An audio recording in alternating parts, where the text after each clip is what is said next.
Game of Thrones is over. The game has been won, people have been stabbed, new members are on the small council. All is well? Not so much.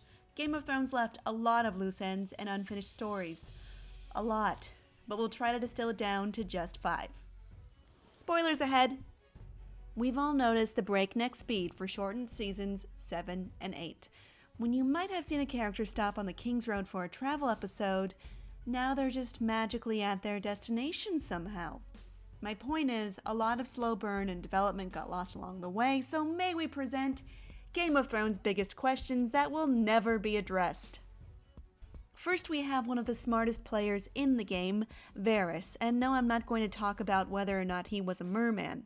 Varys was legendary for his cleverness and always carried an air of mystery. Part of his legend was that when he was a child, a wizard castrated him, throwing his detached genitals into a fire. If that wasn't bad enough, young Varys heard a voice in the flames say something that shook him to his very core. But what was it? The closest we got was when the Red Priestess Kinvara offered to reveal the words in Season 6, but it wasn't explicitly mentioned. Was it the same as what Melisandre told him about his death? Did he know the whole time and work his life and maneuver around it? Your guess is as good as mine. Second, Daario Naharis. Were you holding out hope he'd return to help his lady love in her conquest?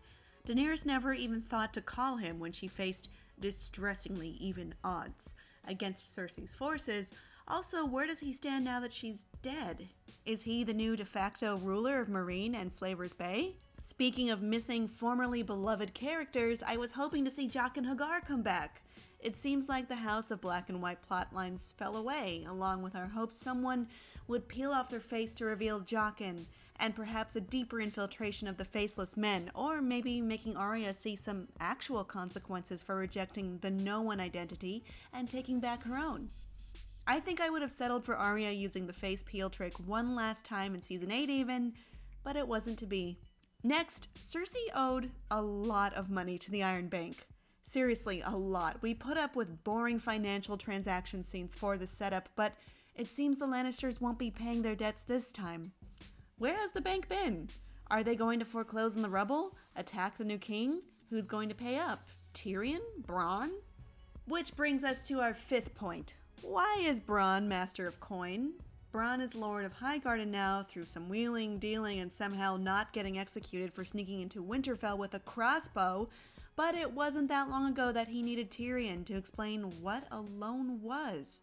And there is evidence he's barely literate. Master of Coin is an extremely important position, as shown in earlier seasons through Littlefinger. This makes about as much sense as a bastard woman ruling Dorne, just because she killed the prince. Well, like I said, the game is over. That means I'm counting on you, fanfiction writers.